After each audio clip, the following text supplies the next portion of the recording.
A gente passa tanto tempo hoje em dia, sabe, resolvendo a vida inteira por telas. O tempo todo. É pedindo o jantar por um aplicativo, trabalhando em planilhas na nuvem. E aí, a sociedade moderna meio que acabou criando uma ilusão quase perigosa. De que tudo tá a um clique de distância. Exatamente. A ilusão de que o mundo inteiro, incluindo o nosso próprio bem-estar, pode simplesmente ser entregue na nossa porta por um motoboy. É o ápice do comodismo virtual, né? A conveniência meio que nos convenceu de que o conforto físico de, não sair do sofá é sinônimo de descanso mental. Pois é. E a neurociência já cansou de nos mostrar que isso é uma falácia tremenda, na verdade. Nossa, total. E aí que a realidade bate a porta. Porque a verdadeira desconexão, sabe, a natureza bruta, a cura para essa exaustão crônica da vida urbana, isso não vem por delivery. Definitivamente não. A montanha não vai até o apartamento de ninguém. Se a gente quiser reencontrar aquela comunhão genuína com a família, com os amigos, ou até com a nossa própria mente, somos nós que precisamos fazer um movimento de saída desse caos. É a gente que tem que ir até a natureza. Exato. E é a partir dessa premissa que a gente inicia a nossa investigação detalhada de hoje, apresentada sob a bandeira do Notícias de Turismo da Serra do Rio de Janeiro. A nossa missão aqui é analisar um caso fascinante de refúgio lá na base da Serra Verde Imperial, que desafia completamente essa lógica urbana. E olha, estamos falando de uma análise minuciosa de um acervo enorme de materiais sobre o sítio Berro d'Água. Isso. Fica localizado ali na divisa entre Guapimirim e Teresópolis, e o que torna essa documentação tão rica, tão interessante, é que a gente não tá olhando só para panfletos turísticos normais. Longe disso. Temos descrições arquitetônicas de fluxo de pessoas, relatórios botânicos, catálogos de infraestrutura e até, por incrível que pareça, o registro de composições musicais originais que foram feitas para o espaço. É muito material. E o objetivo aqui, para quem nos ouve, é entender o mecanismo por trás do sucesso desse lugar. Tipo, como um sítio focado exclusivamente no ecoturismo de grupos conseguiu engenhar uma solução definitiva, né? Uma solução completa num lugar só. Isso, que atende tanto à saúde fisiológica quanto à complexa sociologia de grandes eventos familiares e empresariais. Mas, antes da gente falar sobre a arquitetura que acomoda 100 pessoas sem gerar estresse, a gente precisa olhar para o alicerce biológico dessa história. A base de tudo, a saúde. Os documentos afirmam que a cachoeira do sítio age como uma espécie de, tipo, clínica a céu aberto. Muito por conta de algo chamado íons negativos. Isso mesmo. E aqui eu preciso confessar uma coisa. Sempre que eu escuto esse termo, íons, meu cérebro já vai direto para aquelas terapias de cristais, sabe? Ou misticismo de internet. O pessoal confunde muito. Existe uma física real acontecendo nessa cachoeira? Ou é só aquele efeito placebo de estar de férias? Não, olha, essa é uma dúvida super comum. Mas a resposta é pura física e biologia celular. Não tem misticismo nenhum nessa história. Sério? Sério.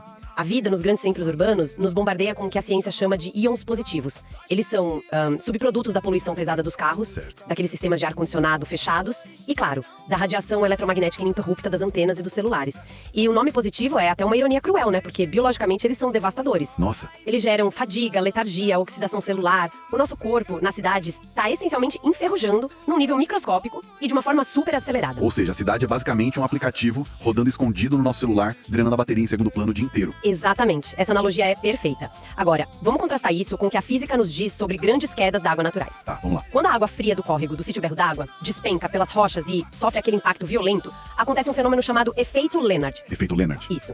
O choque quebra as moléculas de água e libera elétrons na atmosfera. Esses elétrons se ligam super rápido às moléculas de oxigênio do ar. E isso cria os tão falados íons negativos numa concentração absurdamente alta. Caramba! E como o corpo humano processa esse ar, carregado de íons negativos? A mágica toda acontece na respiração. Esses íons negativos, eles facilitam drasticamente a passagem do oxigênio pelas membranas das nossas células. Então o corpo humano passa a processar o ar com uma eficiência muito maior. O efeito cascata fisiológico é imediato. Tipo o quê? Tem uma regulação da serotonina no cérebro, alívio quase instantâneo de enxaquecas, melhora profunda em quadros alérgicos e respiratórios. Incrível. E tem mais. As fontes botânicas e biológicas chegam a apontar que a exposição regular a esse tipo de atmosfera ionizada, somada ao ar puro da Mata Atlântica, pode prolongar a vida das células em níveis que aumentam a longevidade humana de 15 a 20%. Pera, 15 a 20%? Isso já muda completamente a perspectiva sobre o que é, tipo, respirar ar puro. Com certeza. Mas a imersão não é só no ar, né? É na água também. A documentação do sítio detalha bastante a experiência de entrar de vez na cachoeira de águas cristalinas que descem direto das fontes minerais da Serra dos Órgãos. Sim, a imersão é um choque. Sabe aquele choque inicial da água fria? Aquele momento que a respiração trava por um milissegundo e a pessoa dá aquele suspiro fundo. Sei bem, todo mundo passa por isso. Pra mim, isso sempre pareceu meio que um hard reset num computador que tá travado. Essa analogia tem alguma base na biologia? Tem. E a analogia do hard reset é brilhante pra explicar o nervo vago. Nervo vago? É. A pele humana é toda forrada de termorreceptores. Então, quando o corpo entra abruptamente na água fria daquela ducha natural, acontece um choque térmico. O cérebro, num reflexo evolutivo nosso, de sobrevivência mesmo, ele entende que precisa aquecer os órgãos vitais imediatamente. Faz sentido. Aí isso força aquela inalação profunda que você mencionou, inunda os pulmões com oxigênio de uma vez só, o coração acelera, o sangue é bombeado das extremidades para o centro do corpo com uma força incrível. E o que isso faz na prática? Isso reduz inflamações, baixa a pressão arterial a longo prazo e gera um pico absurdo de endorfina e noradrenalina. Ah, então é por isso que, sei lá, depois de 10 segundos na água gelada, aquela letargia da cidade simplesmente desaparece e a pessoa sai rindo, eufórica da água. A água meio que assusta a depressão e o estresse para fora do sistema nervoso. Exatamente isso, é um antidepressivo de ação imediata, injetado pelo próprio corpo. E se a gente somar isso à exposição aos raios solares no ambiente natural, Que sintetiza a vitamina D, né? isso, e ativa as células de defesa no sangue, aí nós temos de fato uma regeneração biológica operando em potência máxima. Certo. Então a biologia comprova que a água faz esse hard reset no sistema nervoso. Totalmente. Mas a gente sabe por experiência própria que o relaxamento biológico é uma condição extremamente frágil. Qualquer coisinha quebra. Exato. Se a infraestrutura falhar, a paz acaba na hora.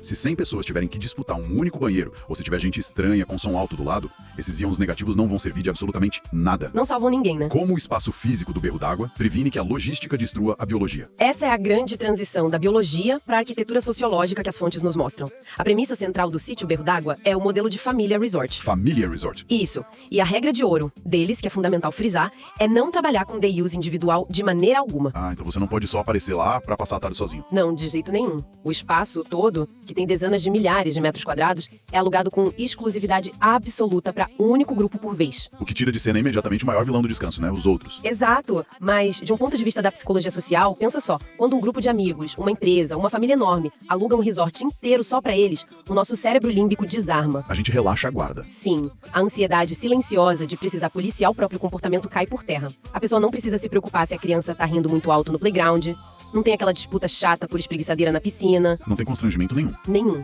As defesas psicológicas desmoronam e é só nesse ambiente de segurança territorial que a verdadeira convivência sem máscaras acontece de verdade. Mas olha, acomodar um grupo grande é um quebra-cabeça de proporções épicas, né?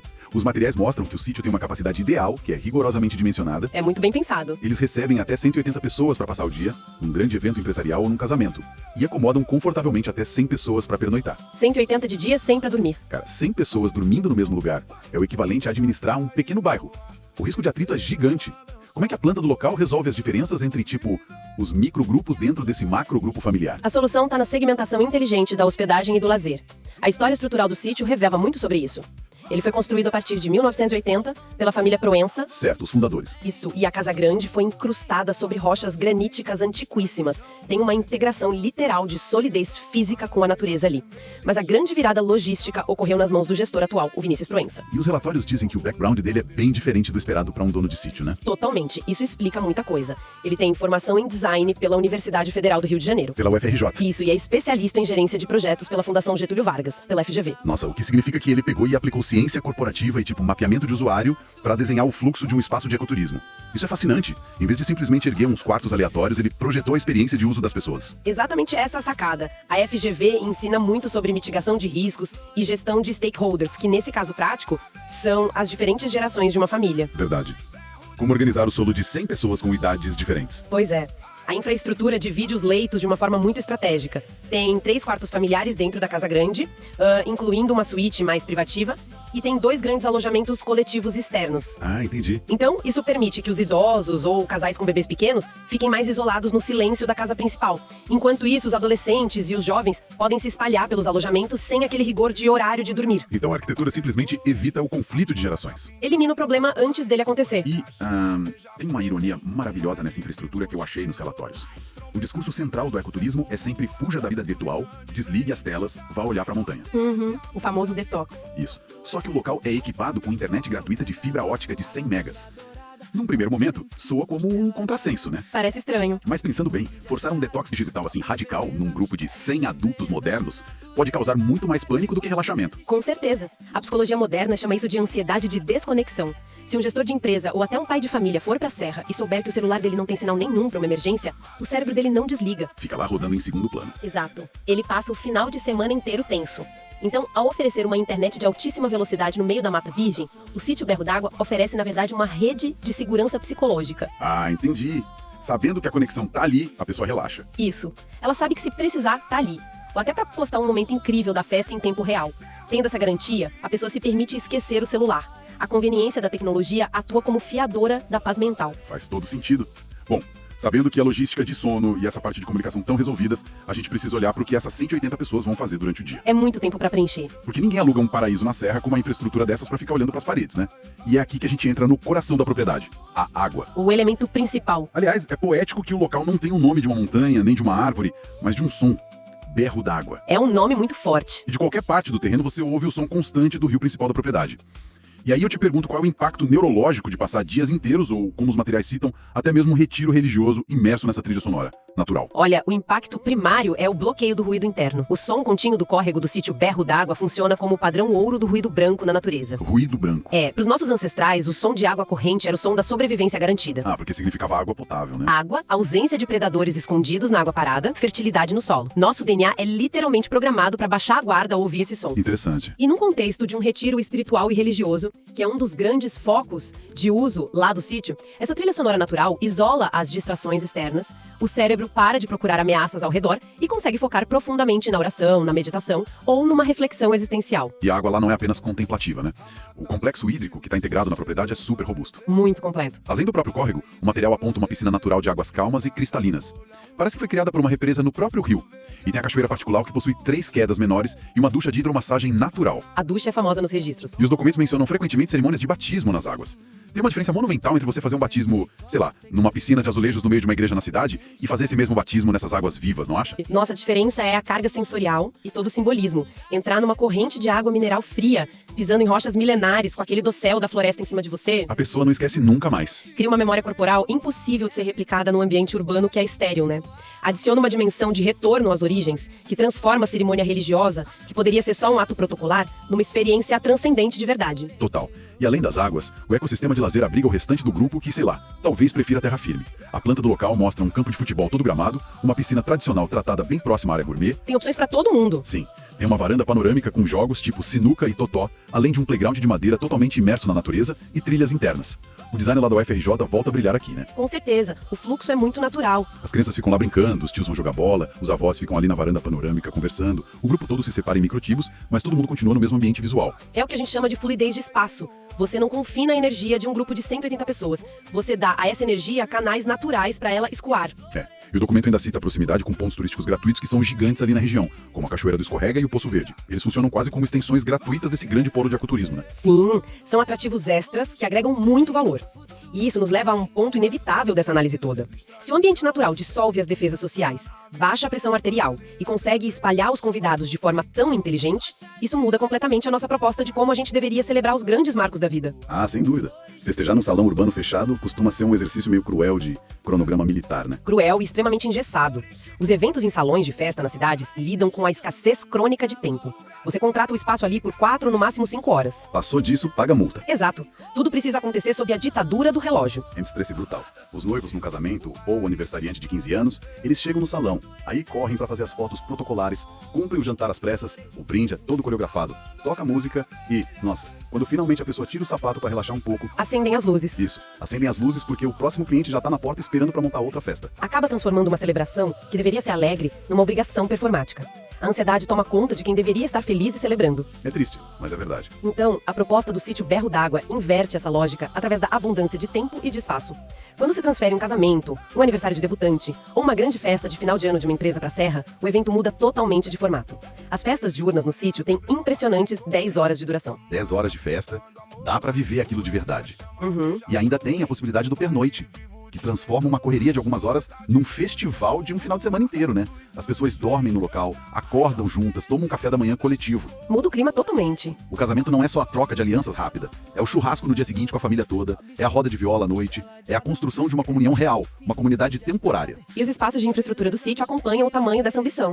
Os relatórios evidenciam que lá eles têm 2 salões de eventos cobertos, o que é vital para não deixar o sucesso da festa à mercê da previsão do tempo, né? Fundamental na serra. Tem o salão elevado, que oferece uma visão panorâmica espetacular de toda a mata, e um segundo salão no nível térreo, que é totalmente integrado à área da piscina e à grande área gourmet, que é equipada com forno a lenha e churrasqueira profissional. E aqui entra um aspecto muito importante da sobrevivência do anfitrião, né? A documentação destaca que eles oferecem opções de serviços completos de buffet de longa duração. Ah, isso tira um peso enorme. Pode ser comida caseira servida com aquele capricho rural, ou então um churrasco farto e contínuo. Ter esse serviço é a garantia de que a mãe da noiva, ou sei lá, o dono da empresa, não vão passar 10 horas gerenciando estoque de carvão e lavando louça. Nossa, ninguém merece organizar festa e trabalhar nela o tempo todo. Pois é, eles transferem o peso logístico para a equipe do sítio e ficam livres para ser apenas convidados da própria festa. É a decoração mais imponente do evento, não precisa gastar fortunas com flores. E a equipe local garante a sustentação do conforto. O anfitrião resgata o direito básico de participar das memórias que ele próprio está financiando. E memória, aliás, é o gancho perfeito para a parte mais inusitada e, sinceramente, mais brilhante que eu encontrei em todas as nossas fontes de hoje. Ah, a parte da música. A gente sabe que luz, sabor, conforto e biologia criam um cenário de uma boa lembrança,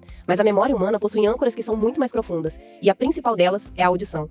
E o gestor Vinícius Proença, além daquele diploma de design na UFRJ, da pós em projetos na FGV e de ter que gerenciar 180 pessoas no meio da mata, ele também é compositor musical. Sim, e a inserção desse talento na gestão do espaço eleva a definição de design e de experiência a um patamar que é raríssimo de se ver. Cara, ele literalmente compôs a trilha sonora do lugar.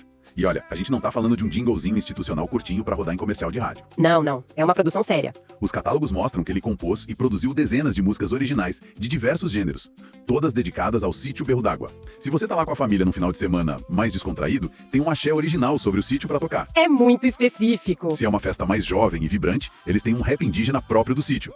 Se o evento é um retiro religioso, há músicas originais no estilo gospel. Se é um casamento, há uma canção de casamento exclusiva. Ele mapeou os tipos de público e compôs uma trilha para cada um deles para que as pessoas entrem na vibe do ecoturismo. É um cuidado absurdo com os detalhes. Porque o cérebro humano reage de maneira tão intensa a esse tipo de coisa. Bom, a música é, neurologicamente falando, um atalho inviolável para o sistema límbico, que é a sede das nossas emoções no cérebro. Quando as pessoas ouvem essas músicas originais lá no sítio, a experiência auditiva se funde na hora ao cheiro de terra molhada da mata, à sensação térmica de entrar na cachoeira e ao sabor da comida feita no fogão a lenha. Tudo junto. Forma-se um bloco de memória multissensorial. E o que é genial nesse design emocional criado pelo Vinícius é o efeito a longo prazo que isso tem. Como assim, longo prazo? Anos depois daquele casamento ou do retiro familiar, basta a pessoa colocar aquela música específica para tocar no fone de ouvido lá na cidade grande e o cérebro instantaneamente revive todas aquelas sensações fisiológicas de paz. Caramba! A música age como uma ponte emocional indestrutível que liga o indivíduo àquele momento de ecoturismo, não importa aonde ele esteja no mundo. É quase como se ele tivesse engarrafado o estado de espírito do lugar dentro de uma música. Sensacional. Bom, chegando ao fim da nossa exploração de hoje, sobre esse verdadeiro dossiê do bem-estar na Serra do Rio de Janeiro, o que emerge de forma muito nítida pra gente é que o sítio Berro d'Água é muito mais do que um espaço de locação, sabe? É quase um argumento contra a forma como nós vivemos atualmente. Totalmente, ele questiona o modelo urbano. A infraestrutura de excelência aliada à natureza bruta prova que agrupar pessoas, seja numa convenção de empresa, num casamento monumental ou num culto silencioso ao ar livre, só atinge seu potencial máximo quando a gente tira a pressa e o concreto da equação. A arquitetura aliada à natureza atua como uma redoma protetora. Ao fornecer uma estrutura farta e, o mais importante, exclusiva, ela permite que o caos urbano seja barrado ali na entrada. É um modelo formidável que integra a saúde fisiológica através das águas ricas, soluções ergonômicas de convivência por meio do design espacial e, claro, o florescimento das conexões humanas profundas. E como sempre fazemos, a gente deixa quem nos acompanha com algo para ruminar mais tarde, né? Fica a reflexão. A ciência e a biologia deixam super claro que o corpo e o cérebro humano foram moldados ao longo de centenas de milhares de anos para decodificar, reagir e se curar ao ar livre, cercados por árvores, por águas correntes e pelo som da floresta. É a nossa casa original. Pois é, nós gastamos uma energia descomunal e tipo fortunas financeiras, tentando simular ambientes de paz dentro dessas caixas de vidro e asfalto que chamamos de cidades. Mas poxa, se nós somos essencialmente criaturas da natureza, será que os melhores e mais autênticos capítulos da nossa história de vida, da nossa família, não estão apenas esperando que a gente vença a letargia do sofá, abandone os aplicativos de delivery e vá até onde o cenário ideal já está montado perfeitamente há milhões de anos? A resposta parece muito clara, né? Sem dúvida. Muito obrigado a todo mundo que mergulhou nessa investigação profunda conosco hoje e até a próxima edição.